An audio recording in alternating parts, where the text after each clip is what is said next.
Okay, now I'm going to show you guys the patch panels products. The first one we can see here is rack mount. This one is sliding type.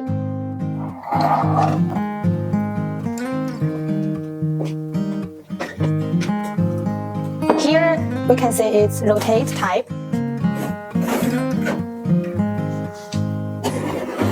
Here is the wall mount type. Here are the derail types. Here is MTP MPO patch panel.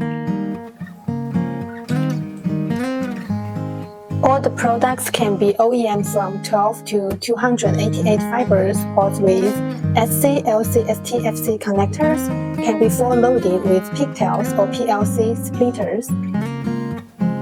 Ethercom makes foreign trading easier.